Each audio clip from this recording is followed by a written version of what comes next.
In the end, you saw it coming. That's all. Saudi Arabia had warned about it. Kuwait had warned about it. Bahrain, Qatar, the United Arab Emirates had warned about it too. But there was still no official announcement. They warned that the United Arab Emirates is going to forcibly open the Strait of Hormuz. They're going to enter the war. They claim that it is the world's most important strait for oil. Team matters. We've already seen enough, right? So what's the situation? Is this place in the world going to be opened up? Second, what the United Arab Emirates says, according to them, the United Arab Emirates would first of all be pushing for the strait to be opened. But they insist that this has to happen now, and it doesn't matter if it's through military action. Thank you. Where is all this going? The United Arab Emirates officially announces that they are already looking into what they are going to do, and if a military option is one of the options, it's probably the one they will use. They are making a move in which they are going to convince themselves, they say, not to go in alone. They are going to convince Qatar, the United Arab Emirates, the Emirates are going to convince Qatar, Saudi Arabia, and possibly Bahrain. It's unclear what will happen with Kuwait or Oman, but Kuwait might join now. They've already let the United States launch attacks from Kuwait. Are they possibly going to convince Japan, maybe India? They are making moves in Europe, putting pressure on Europe to also join together with the United States and then the United Arab Emirates. So it went from being a country that is unsure. Look, they're heavily armed. I mean, when it comes to weapons, that's not a problem. They have a lot of weapons. They have planes. They've been training for many years with the United States, but also with other countries at the highest level. They know about weapons, but they don't have experience in war, or not much. Practically none. What they do have is money, and what they do have right now is that they're at a point where they can't move forward. Dubai is going to take years to regain the trust of tourists and investors who would want to buy an apartment in Dubai right now. When they know that at any moment everything could be thrown off balance and Iran could attack them and affect everything. Right now there's a lack of trust throughout that whole area. There are threats against US companies, which would obviously have a significant effect on a global level. The price of oil above 100, and that's how it goes. We already know all the trouble that's going on around. Dubai, the city, everything in the area rises and depends on tourism and finance. Only 1% depends on oil. We have to remember that the United Arab Emirates is made up of several areas. Some areas are very rich in oil and some are not. Dubai is not about oil. Dubai is about tourism, finance, real estate, and all of this definitely brings in revenue. The main fear is that the closure of the strait could cause a collapse, a global economic collapse. And with this idea, they're going to lay out the future for them. Supposedly, they're going to go and tell them, look, this is what's going to happen in 6 months. This is what's going to happen in a year. This is what's going to happen in another month. These are the consequences if nothing is done. And what they supposedly want is, well, to put an end to the regime. I mean, really, to put an end to the regime. Thinking that throughout the Middle East there will be one fewer radical state, and yes, there will still be radical groups, they'll still be around, they'll be attacking, but a state as radical as Iran is no longer possible. At least that's what these countries think. That's why, besides, look, we have to remember what the brother of the Crown Prince of Saudi Arabia did, who is will proceed as if he's the president or king. The king isn't the one running things. The one running things is the crown prince, and the crown prince's brother too, said the king. Obviously, it was a few days before the war started. Around February 25th or 26th, he went to Washington. The story was well known because it was public.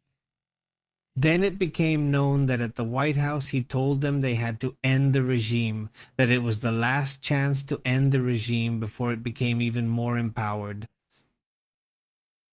And clearly he has control of the Strait of Hormuz right now, and he doesn't plan to let it go. In fact, they have changed Iran's laws to allow, under Iranian law, to charge for passage. The people who go through there already like it. And they don't plan to leave unless someone removes them. So far, they're staying there. So yes, they are making a profit. From a military point of view, the battles are being won, but the strategy doesn't seem to be working, and it doesn't look like the missiles have run out. So, well, it's interesting. At least it's also strange to think that these kinds of, let's say, strategies hadn't been carried out earlier instead of taking a month to do it. Because they thought Iran was going to collapse before and it didn't happen, so now they'll be operating. Could that be? And here's my question for you. Could it be that they're going to go in as a coalition, or will the United Arab Emirates be left alone? Imagine, if that happens, imagine that the United Arab Emirates enters the conflict and no one else joins. And that the United States, in one of those scenarios, withdraws. What would happen to Iran? What would happen to the United Arab Emirates? Sorry, what would Iran do in that case? So, if the decision that's going to be made, and remember, look, it's going to happen. An announcement will be made soon, in a few hours, minutes, or maybe more from when you're watching this video in the United States. Regarding Iran, will there be another announcement to the nation? In Australia, several announcements will be made today in different parts of the world. And what about Australia? I think it already happened since they're ahead. I'll check later to see if the announcement was made. But I think by now it's already been picked up. I'll check it later because I didn't have time to see it before. But another thing is that the markets aren't changing. They haven't reacted to what's happening. The good news is that today we woke up to oil at $99. I mean, it went down. Let's see how long this lasts. They're tapping into the reserves, doing everything possible to reverse the effect. No. There are the questions. The United Arab Emirates is doing what they expected Saudi Arabia to do. Saudi Arabia still doesn't dare to make it official. And other Middle Eastern countries will surely join this country. Possibly, we'll see. Meanwhile, by the way, one more detail. It is being announced that the longest eclipse of the century will take place, according to reports. This eclipse will be on August 12th. According to reports, the first contact of the sun's disk with the moon will occur at sunset, in Spain at least at 7:30 p.m. The totality phase will begin at 8:27 p.m. according to reports. They say it won't be spectacular. Within the Basque Country, the best conditions to observe the eclipse will be in the west of Biscay, although the best spot will be Álava in Guipúzcoa.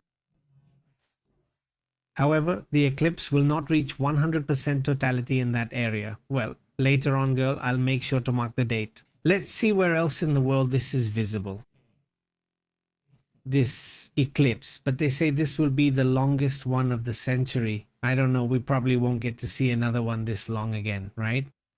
Obviously, they're asking people to use certified glasses, not just any glasses, but the official ones, glasses that are really made for this purpose. And in other news, as you know, Donald Trump, who was once caught looking at the eclipse, do you remember during his first term? Just like that, with his bare eyes, without any special glasses.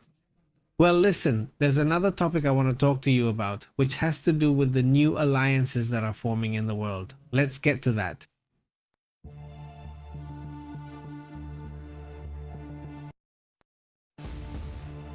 There are three main alliances that are forming that are being redrawn on the geopolitical map. The world doesn't work the same way as it did during the Cold War anymore, obviously. And even though we more or less know who's with whom, the alliances are already different. For example, in NATO, there are countries like Hungary itself, for instance, that even though it's part of NATO, clearly doesn't play on NATO's side, but rather plays on Russia's side.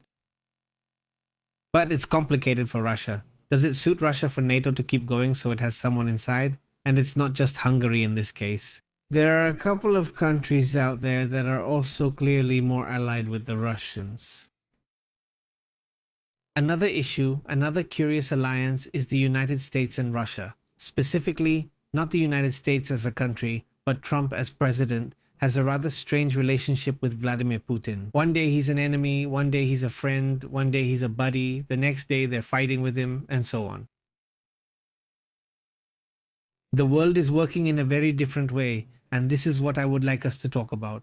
In the end, it's a conversation I'm having here with you, and I hope you'll leave your comments and opinions about it. The planet has been reorganized many times for the convenience of countries, but also many times out of fear. Could these new alliances that are being formed end up strengthening a country such as China? At the end of the video, or at the end of this part of the video, I would like to comment on why. I think that although there are indeed risks, there are also moves being made that balance things out a bit and make the risks increasingly smaller. We are evolving, we humans are evolving in a very strange way, even though there are many challenges. Even though everything seems like bad news, that's not the case. There is also, within everything I'm seeing, everything I observe, despite the conflicts, and there are quite a few, the powerful countries are becoming more and more dependent on them. Among them, let's say there are other countries as well that are at this stage of development that are no longer third world, but they're not first world either. And there are several from Latin America. There's Brazil, there's Mexico, there are several countries. Chile, I don't think so, at least not soon. Argentina as well, and other countries, and Peru. Not to mention, well, many more that are entering a very different phase of development compared to what they had in the past. And clearly, you can no longer talk about that third world that existed in the 80s in other times. There's still a long way to go, of course, but there is a change. You can see a change now. The first block is what they call the Axis, or the Eurasian Axis. There are three countries, and their alliance is very clear: Russia, China, and Iran. But it's very interesting because it is an alliance. But there are several things that many people are unaware of because they are happening right now. And here we analyze what's coming and what's happening right now, and also a bit of the context. But Russia has just made a change, a shift. In recent years, it had rejected dollars, didn't want dollars, and turned its back on the dollar for quite some time. Although, watch out, that was a bit false because the country that bought the most dollars in cash, not with transfers but in cash, the country on the planet that bought the most dollars in the world was Russia. Until just a few months ago, I mean, Russia still buys a lot, but it doesn't like it because it can't to begin with because of the sanctions, so it couldn't buy dollars, but in another way. And you might ask, why don't they buy rubles? Why don't they buy yen? Why don't they buy other currencies? And I don't know what else. Yes, that's fine. But the problem is just one thing. They aren't accepted elsewhere. I mean, you could have all the yen in the world, but if you go to another country, that country won't accept them or will barely accept them. Just a little, it will be hard for you to make purchases. That's the problem with other currencies. That's why the dollar is still a reserve currency. And what did Russia just announce? What did they just announce? And now they're going to start buying, accepting, and operating in dollars. The whole oil issue, the Russians are now going to sell it in dollars, something they've already officially announced. So, well, Russia is rejecting everything the famous BRICS is doing and is moving toward the dollar, right? But obviously those who are pushing the whole Putin narrative, well, they don't say that, right? But they themselves are announcing it. They're going back to the dollar again. And well, they had already announced it back on February 15th. What I'm telling you isn't that new, but it's something that hasn't really been talked about. Look, on February 13th, the following was published. The Kremlin does not rule out the possibility of using the dollar again in international transactions to normalize the economic policy it maintains with the United States and with the world. Not only that, but they also say that oil would also be sold in dollars, he says. No one has abandoned the use of the dollar. I mean, they say they haven't abandoned it, says Dmitry Peskov. This is a press conference held on February 13th or 12th. A few days later, they announced that the dollar will be used for cash transactions. According to Russian authorities, last year they say almost 80% of commercial exchanges in Russia were carried out in rubles. 80% they say last year. Now they will switch to using the dollar. If you want to buy something, if you want to buy technology, if you want to buy certain, let's say, supplies from Africa, Asia, or America, what do I do with the rubles I'm going to buy? Where am I going to buy? Since most things in Russia are bought in dollars and euros, whatever you pay me with, it should be accepted all over the world and be legitimate. Let's make it a bank transaction so there are no problems. That's the complicated part. That's where I tell you that alliances, well, they are happening, obviously, alliances, but at the same time, the economy is mixed. And luckily, well, we don't go to war because if one country collapses, I mean, the economy of the other collapses, the domino effect is the same for everyone, even worse for other countries, which are often the ones with the problem. So, if we want a certain balance, this globalization that is often criticized but not analyzed, this union that we have with major flaws, but what world?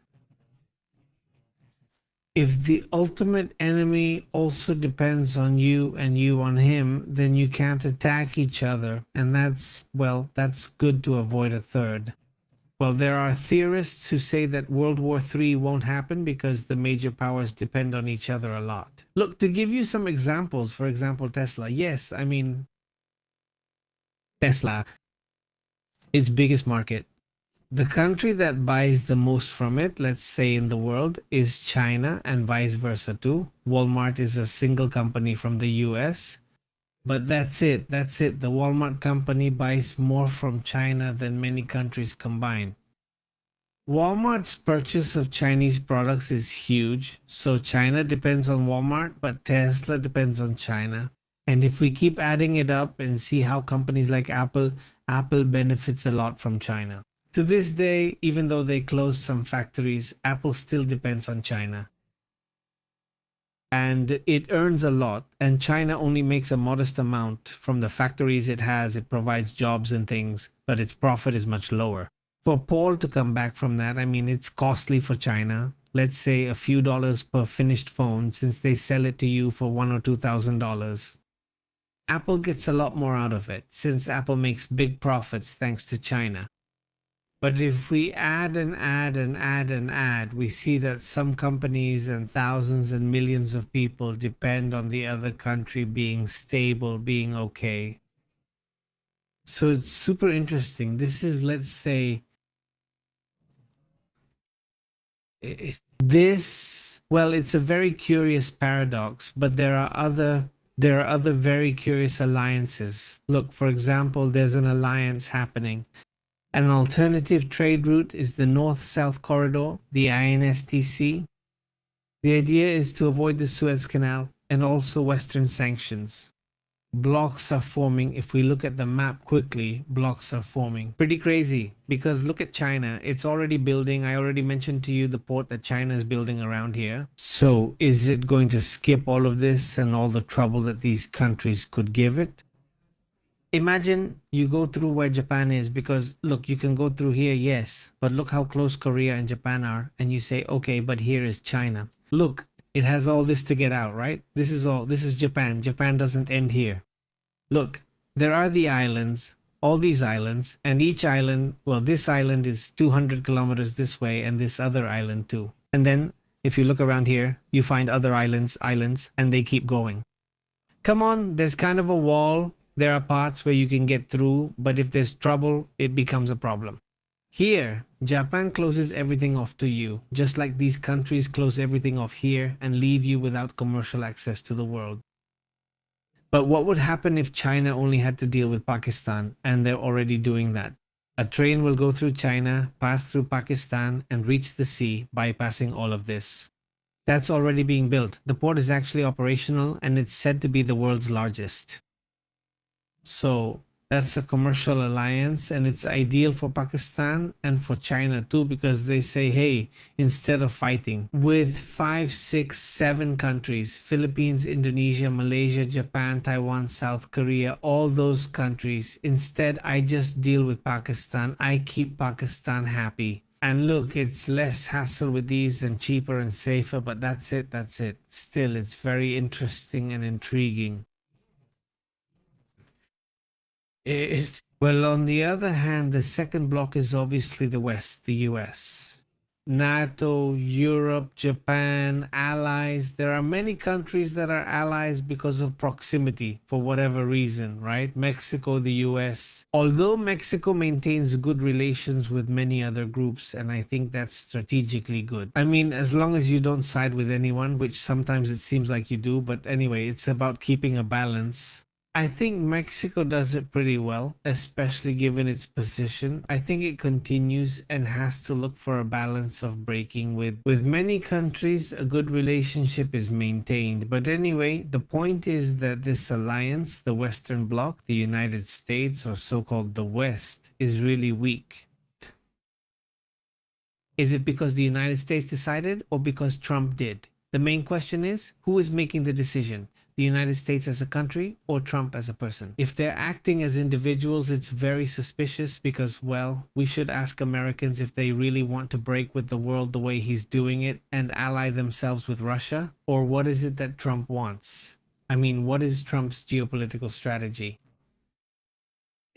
Those who have studied Trump's psychology say that he operates in chaos. That his main way of operating, where he likes to operate, is in chaos. I mean, he provokes anger, chaos. He takes advantage and finds an opportunity. But unfortunately, this can break alliances. Europe completely distrusts the US. Right now, I would say not the US, or they distrust Trump. But the point is that Trump is the president, so the one affected is the US alliance. And if it breaks, it probably won't be the same anymore. Maybe we'll see what happens over time, but well, it's a logical alliance. But the problem is in the phrase. There's the America First thing, and many say, well, that this America First is actually Israel First. Because in the end, this war with Iran, well, it seems more like a war that Israel needed to start. And that, well, it worked out for Trump right now because of the internal problems he's having. He said, well, let's go for it. So it's this, and there's a third block, and it's becoming more and more evident and stronger each time. Is it now Saudi to listen to this one? Well, now it's India. Remember, at the same time, right now they're here. To begin with, period. Now is now. And Pakistan has signed a mutual defense agreement. It's a small but very interesting alliance, but then besides that, Saudi Arabia and India have a good alliance.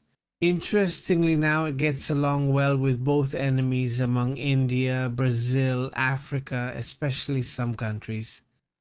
Not all of them have been allies, and Southeast Asia is forming a very interesting alliance, which is basically a commercial alliance. You don't see a full political alliance, you don't see a military alliance for now, but there is an interesting alliance. Latin America is very divided. Not the people. I think we are more and more united. But the politicians are very divided. They are not united. Ecuador and Mexico are constantly sending bad vibes to each other. El Salvador with who knows who, and that's how it goes. They keep Latin American leaders very well controlled because we haven't found a way to get along. They're almost whispering to us, making us get along even less. It's not really about ideology, whether right wing or left wing. Strategically, we've been very wrong. It shouldn't matter. In Latin America, there should be a united bloc. Imagine how strong we would be, the power we would have if we were like a bloc. Each one with their own culture, with their own countries, which, by the way, we have many connections, but there should be a union. There should truly be a union. More to the right, you more to the left, you more of whatever. But let's come together. Let's join forces for this, which is a dream. Still a dreamer, but it would also be necessary. Let's try to be less radical now. I mean, those who are too extreme, if there were unity, should move more toward the center. Those who are too far to the right, move more toward the center. And reach a middle ground, somewhere in between, to be able to have a dialogue, which seems complicated. Latin America has a hard time with that part, but well, as a power, it could be incredible, incredible. The thing is, the third alliance, which is the strangest of all, is the Arab countries, a group of South Asian countries. You have to look at the Arab countries, since almost all of them are in Asia, except for Egypt in any case, and maybe one or two others. But the countries in the Middle East, as they call them, are in Asia. So those Asian countries, along with India, along with Indonesia, are forming more and more alliances, and very interesting ones. I mean, for example, the situation in Pakistan and Saudi Arabia, the potential there is tremendous, and China has been getting involved. I also mean that these are personal alliances and ambitions which are already so mixed up. Aren't there countries that have a much closer relationship, even though they are enemies, much more than it seems? That's progress right there.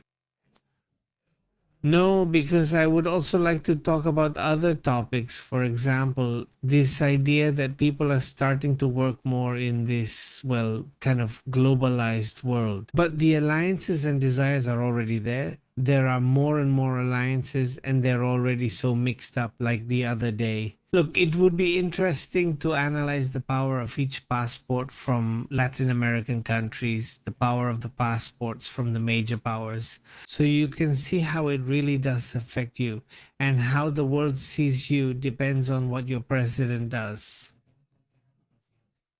For example, the US, for many years, had the most powerful passport in the world, meaning it was the one that allowed entry to the most countries in the world, the US. And right now it's ranked below Mexico, and Mexico is actually doing pretty well in that area. It's accepted in a good part of the world, but this process isn't any lower. Why do you think that is? Why do you think this happened? All of that suddenly seems like geopolitics. It seems distant, alliances seem far away, but no, alliances are very important, and Mexico must be doing something right. No, not just now. I mean, this has been going on for a while. Easily. Since 2006, 2007, even a little before that, things have been improving. The power of the passport by 2026, well, it's already one of the most powerful passports. Let's say it's among the top 30 or so. Not the most powerful passports, or the top 20, I don't think so. But it's around there. Yes, if you want, we can check it tomorrow. Well, not tomorrow, tonight. Let's see if we can check it. No, I think it's number 20, one of the most powerful. I mean, it's very interesting, very important. How is Brazil doing? How is Argentina? How is Colombia?